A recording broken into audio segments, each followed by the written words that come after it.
৭৮টি উপজেলায় ঝিমেতালে ভোট গ্রহণের পর চলছে গণনা। ভোটার উপস্থিতি ছিল কম। বিক্ষিপ্ত ঘটনায় ২৮ কেন্দ্রে ভোট গ্রহণ স্থগিত। বেগম জিয়া রাজি না হওয়ায় নেওয়া যায়নি বঙ্গবন্ধু মেডিকেলে, জানালো কারা কর্তৃপক্ষ। কারাগারে রাখা মানবাধিকার লঙ্ঘন, মন্তব্য ফখরুলের। বিভ্রান্ত না করার আহ্বান সরকারের। এবং প্রস্তুতি থাকার পরও বর্ষার আগে রোহিঙ্গাদের ভাষাঞ্চরে স্থানান্তর করা যাচ্ছে না, কিছু এনজিওকে দুষলেন পররাষ্ট্রমন্ত্রী।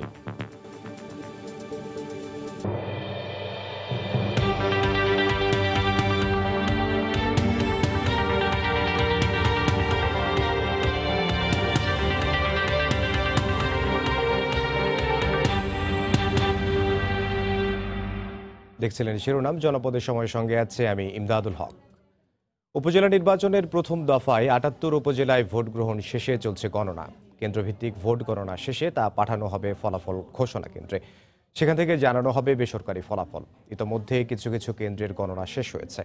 পঞ্চম উপজেলা পরিষদ নির্বাচনে দেশের ৭৮টি উপজেলায় ভোট গ্রহণ হয়। ৫,৮৪৭টি কেন্দ্রে ভোটার সংখ্যা ১,৪২,৪৮,৮৫০ জন। কারচুপি ও বিশৃঙ্খলার অভিযোগে ২৮টি কেন্দ্রের ভোট স্থগিত রয়েছে।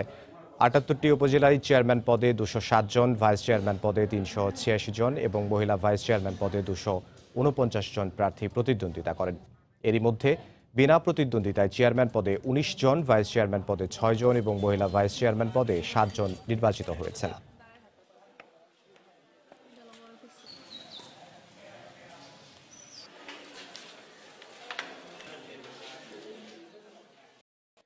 এর আগে সকাল ৮টায় শুরু হওয়া ভোট গ্রহণ চলে বিকেল ৪টা পর্যন্ত। বড় ধরনের বিশৃঙ্খলা ছাড়াই ঢিমেতালে শেষ হয় ভোট গ্রহণ। তবে নির্বাচনে ভোটার উপস্থিতি ছিল কম। রিপোর্টার ও জেলা প্রতিনিধিদের পাঠানো তথ্য ও ছবি নিয়ে রিপোর্ট। রোববার সকাল ৮টায় দেশের ৭৮টি উপজেলায় ৫,৮৪৭টি কেন্দ্রে একযোগে শুরু হয় পঞ্চম উপজেলা পরিষদ নির্বাচনের প্রথম ধাপের ভোট গ্রহণ। চলে বিকেল ৪টা পর্যন্ত। কুড়িগ্রামে বেলা বাড়ার পরেও সদর উপজেলার বেশ কয়েকটি কেন্দ্র ঘুরে ভোটারদের তেমন উপস্থিতি লক্ষ্য করা যায়নি। জেলার ৮টি উপজেলায় ৬৬১টি কেন্দ্রে অনুষ্ঠিত হয় ভোট গ্রহণ। সিরাজগঞ্জে শেষ মুহূর্তে উল্লাপাড়া উপজেলার নির্বাচন স্থগিত হলেও ৭টি উপজেলার ৭৪৬টি কেন্দ্রে চলে ভোট গ্রহণ।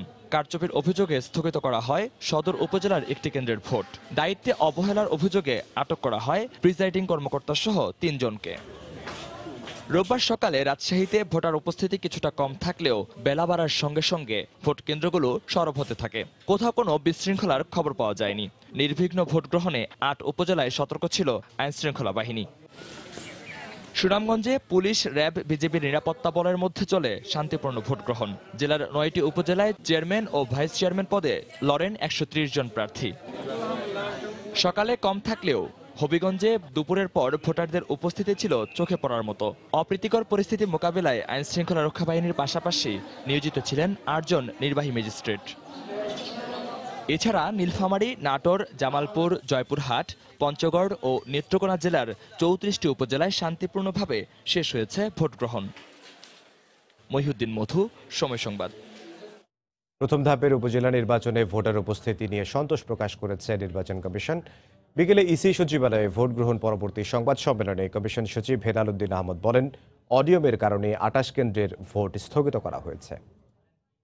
৭৮টি উপজেলার মধ্যে ৫,৮৪৭টি কেন্দ্রে এই নির্বাচন অনুষ্ঠিত হয়েছে। তন্মধ্যে ২৮টি কেন্দ্রে বিভিন্ন অনিয়মের কারণে কেন্দ্রগুলো বাতিল করা হয়েছে। ভোটারদের উপস্থিতির ব্যাপারে আমরা যতটুকু জেনেছি যে মোটামুটি সন্তোষজনক এবং শতকরা হারগুলো কিন্তু আমাদের কাছে এখনো সেভাবে তথ্যটা আসেনি।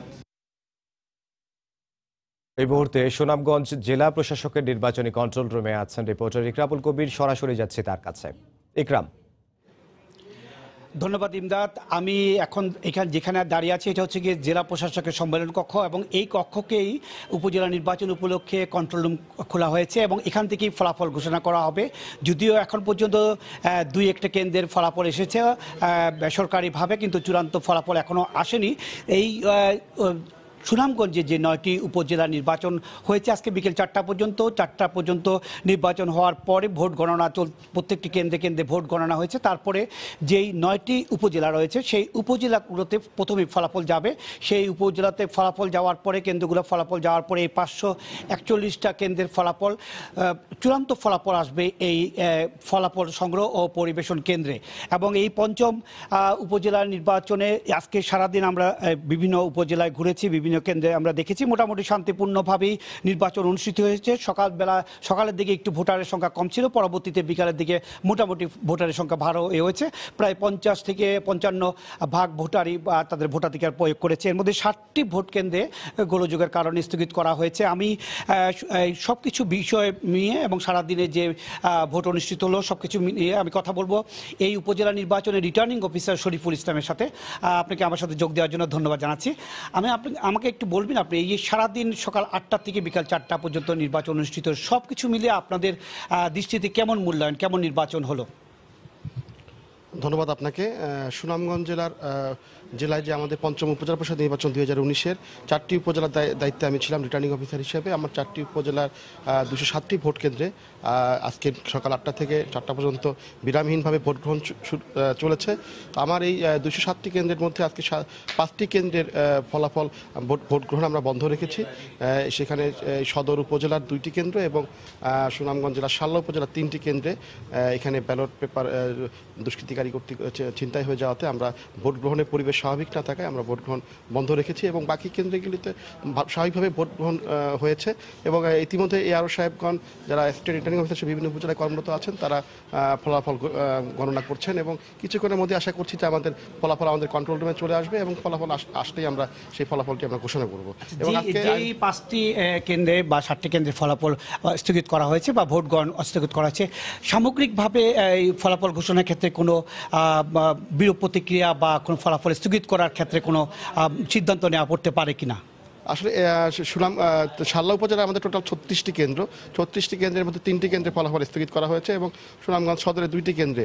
এখন অন্যান্য কেন্দ্রের ফলাফলগুলি সব এখানে আসার পরে আমরা কনসিডারেট করে দেখব যে আসলে এখানে কোনো চূড়ান্ত ফলাফল ঘোষণার ক্ষেত্রে কোনো প্রতিবন্ধকতা থাকবে কিনা, তারপরে আমরা সেটি আমরা বেসরকারিভাবে আমরা ঘোষণা করি। এবং ইতিমধ্যে উপজেলা থেকে ঘোষণা হয়ে যাবে, উপজেলার এআরও সাহেব যিনি আছেন অ্যাসিস্ট্যান্ট রিটার্নিং অফিসার তিনিও দেখবেন, তারপরে আমরা এখানে ফাইনালি আমরা আরেকটি বিষয় একটু জানার দেখা দিয়েছে, প্রয়োজন পড়েছে। আমরা দেখেছি প্রতিবার যে 12টার ভিতরে মোটামুটি ভোট গ্রহণ হয়ে যাচ্ছে। আজকে দেখেছি আপনার সুনামগঞ্জে প্রায় আমি অনেক উপজেলা ঘুরেছি বা অনেক কেন্দ্রে দেখেছি 12টা পর্যন্ত 10 থেকে 15 ভাগ ভোট পড়েছে, কোনো কোনো ক্ষেত্রে আরও কম ভোট পড়েছে। এটা একটু ব্যতিক্রম মনে হচ্ছে এবার আমার কাছে। এই কারণটা যদি একটু বলতেন আমাকে, কেন এটা হয়েছে? এটা আমরা তো সকাল থেকেই আমাদের বিরামহীনভাবে ভোট গ্রহণ প্রক্রিয়ার সাথে যারা ভোট গ্রহণ কর্মকর্তারা ছিলেন তারা উপস্থিত ছিলেন। এখন ভোটারদের উপস্থিতি সাধারণত এখন একটু কম হয়েছে। পরবর্তীতে বিকালে সেকেন্ড হাফে দেখা গিয়েছে যে পর্যাপ্ত এবং উল্লেখযোগ্য সংখ্যক ভোটারদের উপস্থিতি ছিল এবং অনেকে হয়তো বিভিন্ন কাজে ছিলেন, তারা সাথে ফার্স্ট টাইমে আসতে পারেনি। সেকেন্ড হাফে লক্ষণীয়ভাবে এটি ভোটারদের উপস্থিতি লক্ষ্য করা গেছে। ধন্যবাদ আপনাকে। ইমদাদ, আপনি শুনছিলেন যে আজকে সারাদিন যে 9টি উপজেলার সুনামগঞ্জের ভোট গ্রহণ হয়েছে সেটা নিয়ে মূল্যায়ন করছিলেন রিটার্নিং অফিসার। একটু বলে রাখা প্রয়োজন, যদিও এখানে সরকারিভাবে বা যেই সরকারি ফলাফল সেটা এখনও এসে পৌঁছেনি। আমরা বিভিন্ন কেন্দ্র থেকে বা প্রিজাইডিং অফিসারের মাধ্যমে বিভিন্ন যারা প্রার্থীরা আছে তাদের মাধ্যমে আমরা যে ফলাফলটি পেয়েছি তারা হচ্ছে কি 9টি উপজেলার মধ্যে 7টিতে এখন পর্যন্ত নৌকা প্রতীক এগিয়ে আছে এবং একটি প্রতীকে স্বতন্ত্র প্রার্থী এবং একটি প্রতীকে রয়েছেন বিদ্রোহী প্রার্থী এগিয়ে আছেন। সবকিছু মিলে বলা যায় সারা দিনটি মোটামুটি ভালোই কেটেছে। ইমদাদ, এ ছিল সুনামগঞ্জ উপজেলা নির্বাচনের সর্বশেষ খবর। সুনামগঞ্জ জেলা প্রশাসকের নির্বাচনী কন্ট্রোল রুম থেকে আমাদের সাথে যোগ দিয়েছিলেন ইকরামুল কবির। তিনি জানাচ্ছিলেন উপজেলা নির্বাচনের সবশেষ খবর। জনপদের সময় আরও থাকছে। ময়মনসিংহে 5 জনের বিরুদ্ধে 71 মানবতা বিরোধী অপরাধের প্রমাণ পেয়েছে তদন্ত সংস্থা। 45 জনকে হত্যা, ধর্ষণ, অপহরণ সহ বেশ কয়েকটি অভিযোগ।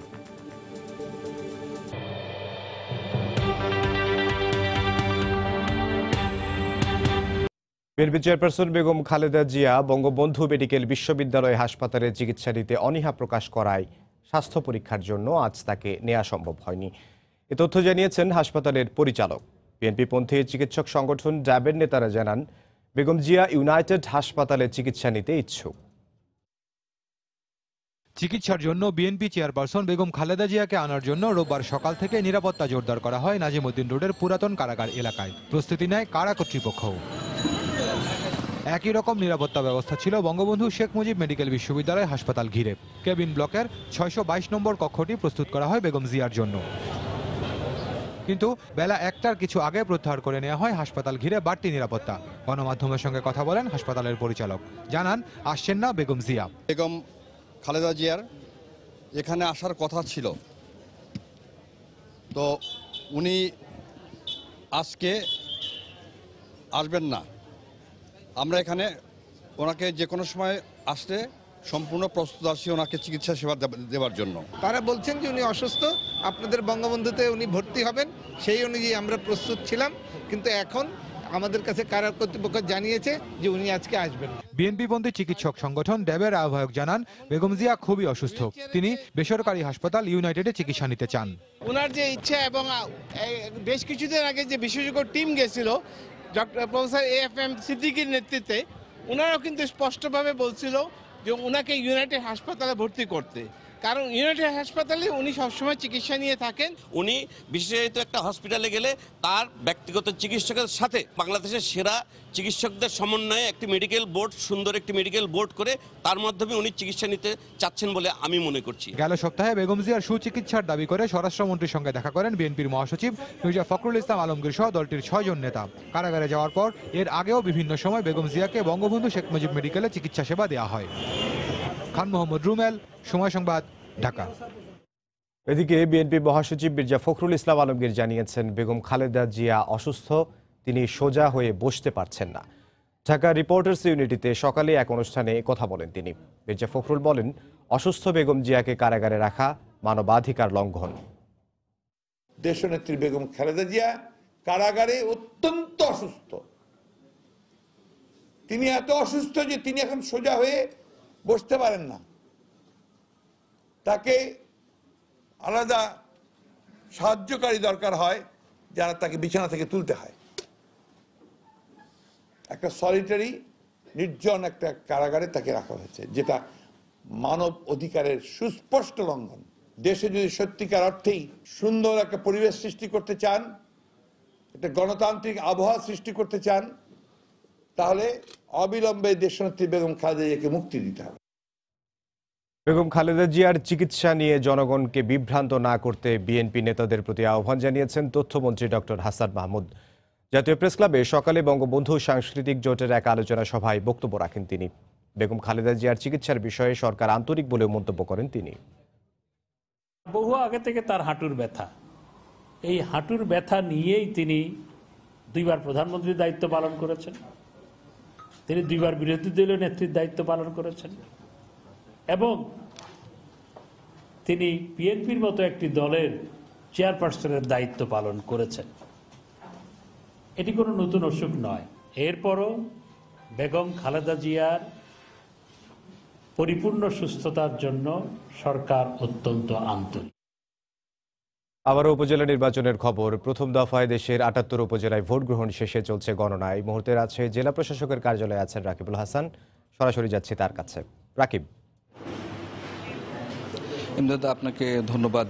পঞ্চম উপজেলা নির্বাচন সম্পন্ন হয়েছে বিকেল 4টার সময়, এবং তারপরে আমরা দেখেছি রাজশাহীর যে 8টি উপজেলায় নির্বাচন অনুষ্ঠিত হয়েছে, সেই সমস্ত নির্বাচনের যে 522টি যে কেন্দ্র, সেই কেন্দ্রের ফলাফল কিন্তু গণনার পরে যেটা প্রিজাইডিং অফিসার ছিলেন তারা কিন্তু উপজেলা যে কার্যালয় রয়েছে সেখানে কিন্তু নিয়ে যাওয়া হয়েছে ফলাফলগুলো। এরপরে সেখান থেকে কিন্তু রাজশাহী জেলা প্রশাসকের যে কার্যালয় রয়েছে সেই কার্যালয়ে কিন্তু এখানে জেলা নির্বাচন অফিসার রয়েছেন, রিটার্নিং কর্মকর্তারা রয়েছেন, তারা কিন্তু ফলাফল ঘোষণা করছেন। তবে এখনো পর্যন্ত পূর্ণাঙ্গভাবে কোনো ফলাফল আসেনি। আমরা এখানে নির্বাচন অফিসার আছেন, আমরা তার থেকে একটু জানতে চাইবো যে আসলে আপনারা ফলাফলটার কি অবস্থা এবং এখন পর্যন্ত কতটাই আর ফলাফল আপনারা হাতে পেয়েছেন।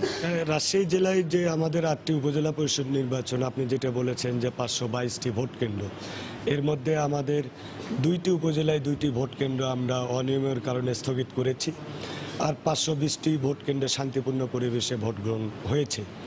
আমাদের ইতিমধ্যে উপজেলা পর্যায়ে আমাদের ফলাফল এসেছে প্রায় 80% ফলাফল আমাদের কাছে এসেছে। আশা করছি যে 1 ঘন্টার মধ্যেই আমরা এই ফলাফল প্রদান করতে পারবো। আমরা দেখেছি বিভিন্ন ভোট কেন্দ্রে আসলে তুলনামূলকভাবে ভোটারদের উপস্থিতিটা কম ছিল, সেটাকে কিভাবে বিশ্লেষণ করবেন? নির্বাচন কমিশন তফসিল ঘোষণার পর থেকেই আমরা প্রার্থী যখন আমাদের কাছে মনোনয়নপত্র দাখিল করেন, তখন থেকেই প্রার্থীদের সাথে আমাদের একাধিকবার বৈঠক হয়েছে। তখন প্রার্থীদেরকেও আমরা আশ্বস্ত করেছি যে ৫ম উপজেলা পরিষদ নির্বাচন, এই নির্বাচন অবাধ, সুষ্ঠু এবং শান্তিপূর্ণ পরিবেশে অনুষ্ঠিত হবে। এটি প্রার্থীদের মাধ্যমে আমরা ভোটারদেরকেও আহ্বান করেছিলাম যে প্রার্থীগণ তাদের ভোটারদেরকে জানাবেন যে তারাও ভোট চাইবেন এবং পাশাপাশি যে নির্বাচনের যে পরিবেশ সেটি অবহিত করবেন। এবং আমরাও আহ্বান জানাইছি যে যেটি আপনার পরিবেশ যেটি ভালো থাকবে। আজকে আপনারা দেখেছেন বিভিন্ন মিডিয়াতেও আপনারা যেটি প্রচার করেছেন যে আমাদের নির্বাচনের পরিবেশ শান্তিপূর্ণ ছিল এবং আমাদের এই নির্বাচনের কোথাও কোনো সহিংসতা বা সেই ধরনের কোনো সংবাদ আপনারাও পরিবেশন করেন নাই বা আসে নাই।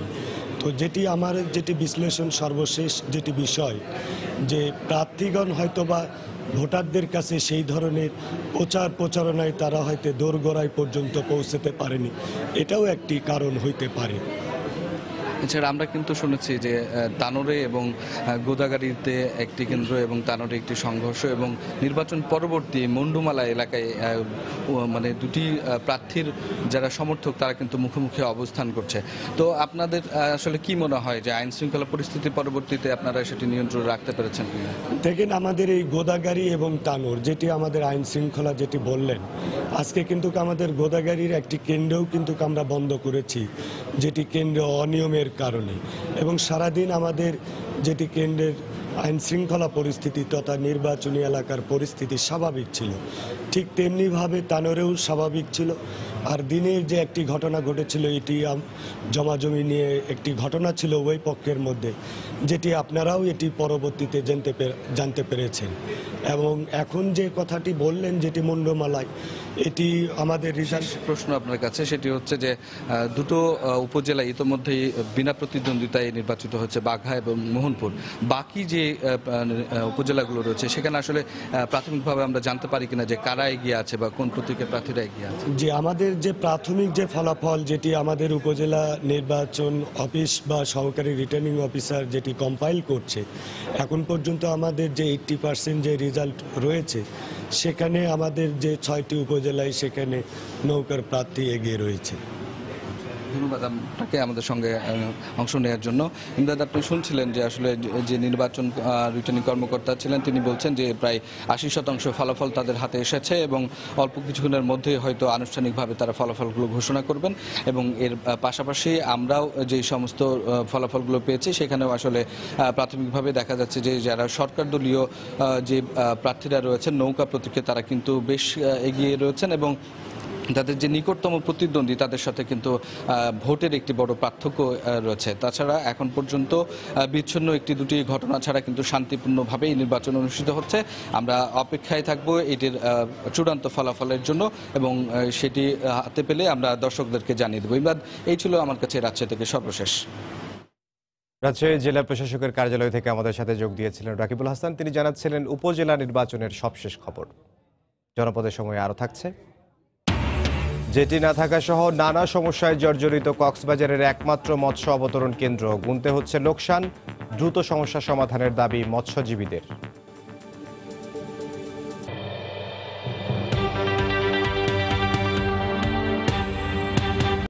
মানবতাবিরোধী অপরাধের মামলায় ময়মনসিংহের কুতুব আলী ফকির সহ 5 জনের বিরুদ্ধে তদন্ত কাজ শেষ করেছে ট্রাইব্যুনালের তদন্ত সংস্থা। সকালে রাজধানীর ধানমন্ডিতে তদন্ত সংস্থার কার্যালয়ে প্রেস ব্রিফিংয়ে তথ্য জানান তদন্ত কর্মকর্তা। এই 5 আসামির বিরুদ্ধে মুক্তিযুদ্ধের সময় 45 জনকে হত্যা, 7 জনকে অপহরণ, ধর্ষণ, অগ্নিসংযোগ ও দেশান্তরিত করার প্রাথমিক প্রমাণ পাওয়া গেছে। আসামিদের মধ্যে কিতাবউদ্দিন ফকির, আলী ও আব্দুল কুদ্দুস কারাগারে রয়েছে, অন্য 2 জন পলাতক।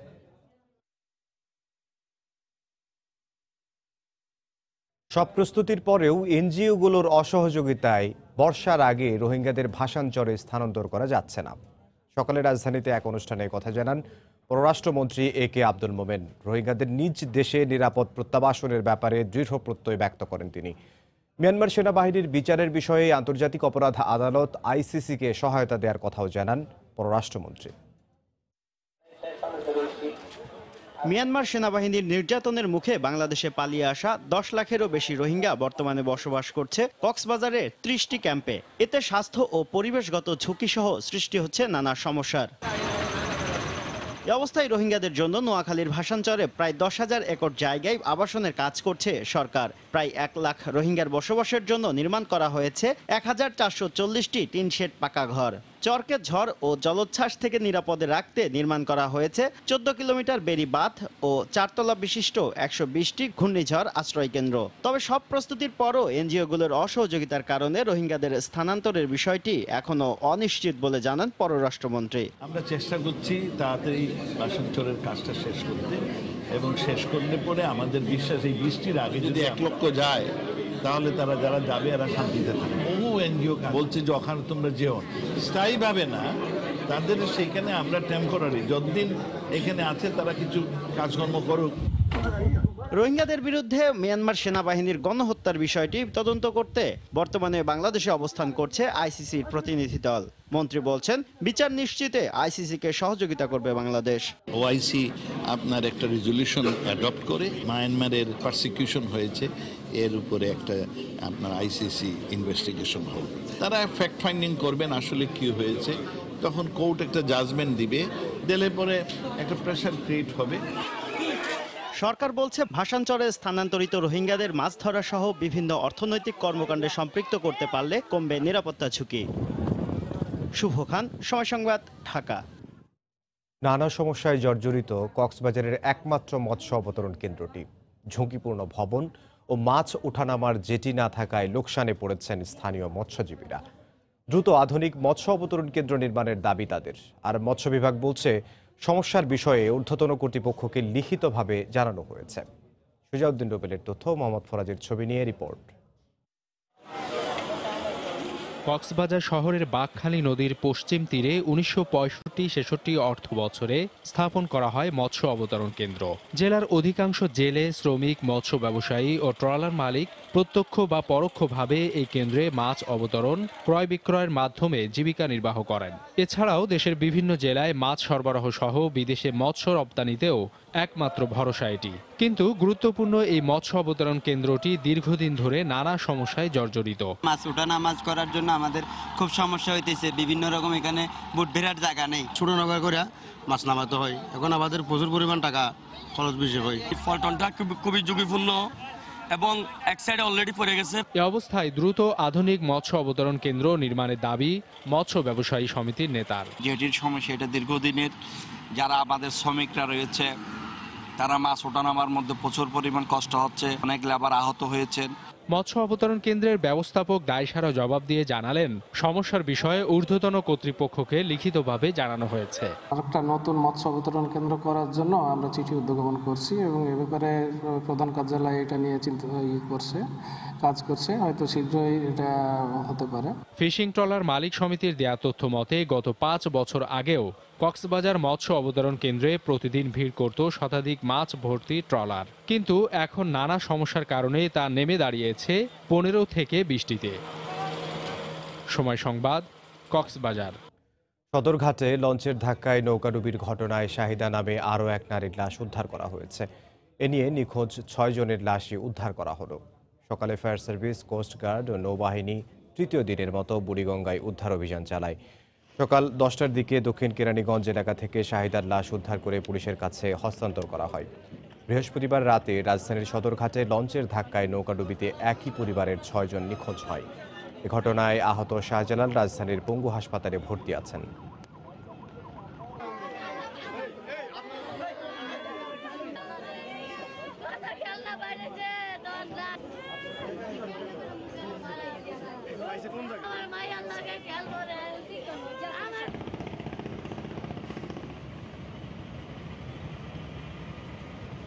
টাঙ্গাইলে মাওলানা ভাসানী বিজ্ঞান ও প্রযুক্তি বিশ্ববিদ্যালয়ে র্যাগিংয়ের ঘটনায় বিশ্ববিদ্যালয় ছাত্রলীগের সাংগঠনিক সম্পাদক সাইম আলী সানি ও তার 5 সহযোগীকে বহিষ্কারের দাবিতে বিক্ষোভ করেছেন শিক্ষার্থীরা। সকালে ভুক্তভোগী শিক্ষার্থীদের ব্যানারে ক্যাম্পাসে বিক্ষোভ মিছিল বের করা হয়। বিভিন্ন সড়ক ঘুরে প্রশাসনিক ভবনের সামনে গিয়ে অবস্থান নেন শিক্ষার্থীরা। তাদের অভিযোগ, বিশ্ববিদ্যালয় ছাত্রলীগের সাংগঠনিক সম্পাদক সায়েম ও তার সহযোগীরা বিভিন্ন সময় ছাত্রদের শারীরিক ও মানসিকভাবে লাঞ্ছিত করে। সবশেষ গত শুক্রবার রাতে বিএমবি ব্যাচের 3 ছাত্রকে রুম থেকে ডেকে নিয়ে বেধড়ক পিটিয়ে এক ছাত্রের হাত ভেঙে দেয়ার অভিযোগ করে তারা। এই অবস্থায় অভিযুক্ত সায়েম সহ তার সহযোগীদের আজীবন বহিষ্কারের দাবিতে বিশ্ববিদ্যালয় কর্তৃপক্ষের কাছে লিখিত অভিযোগ দিয়েছে সাধারণ শিক্ষার্থীরা। তদন্ত করে প্রয়োজনীয় ব্যবস্থা নেওয়ার আশ্বাস দিয়েছে বিশ্ববিদ্যালয় প্রশাসন।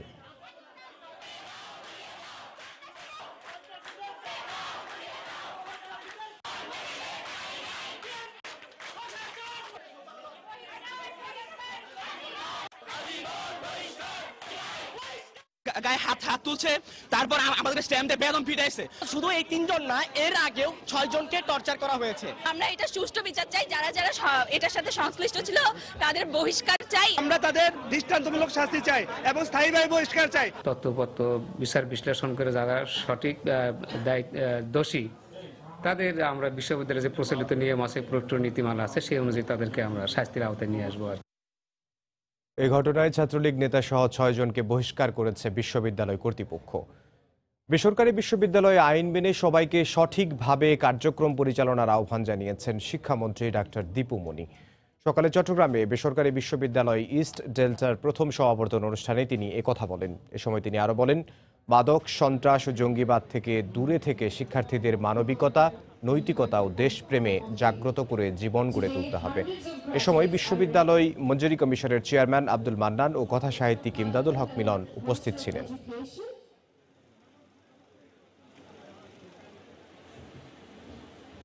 বেসরকারি বিশ্ববিদ্যালয় আইন 2010 আছে, সেই আইনকে যথাযথভাবে মেনে নিয়ে বেসরকারি বিশ্ববিদ্যালয়গুলো সঠিকভাবে তাদের কার্যক্রম পরিচালনা করবেন এবং তার মাধ্যমে আমাদের শিক্ষা ক্ষেত্রে যে ব্যাপক পরিবর্তন সূচিত হচ্ছে সেখানে ইতিবাচক সব পরিবর্তন তারা নিয়ে আসবেন। শিক্ষার পাশাপাশি মূল্যবোধগুলো যেন তাদের মনের মধ্যে আমরা প্রথিত করে দিতে পারি। এ পর্যায়ে শিরোনামগুলো জানিয়ে দিচ্ছে আরেকবার। ৭৮টি উপজেলায় ঢিমে তালে ভোট গ্রহণের পর চলছে গণনা। ভোটার উপস্থিতি ছিল কম, বিক্ষিপ্ত ঘটনায় ২৮ কেন্দ্রে ভোট গ্রহণ স্থগিত। বেগম জিয়া রাজি না হওয়ায় নেওয়া হয়নি বঙ্গবন্ধু মেডিকেলে, জানালো কারা কর্তৃপক্ষ। কারাগারে রাখা মানবাধিকার লঙ্ঘন, মন্তব্য ফখরুলের। বিভ্রান্ত না করার আহ্বান সরকারের। এবং প্রস্তুতি থাকার পরও বর্ষার আগে রোহিঙ্গাদের ভাষাঞ্চলে স্থানান্তর করা যাচ্ছে না, কিছু এনজিওকে দুষলেন পররাষ্ট্রমন্ত্রী। এই ছিল এখনকার মতো। যে কোনো খবর পেতে ভিজিট করুন সময়নিউজ.tv। আপনার মোবাইলে সময় সংবাদ দেখতে, সব খবর পেতে ডাউনলোড করুন সময় অ্যাপ। সঙ্গে থাকুন সময়।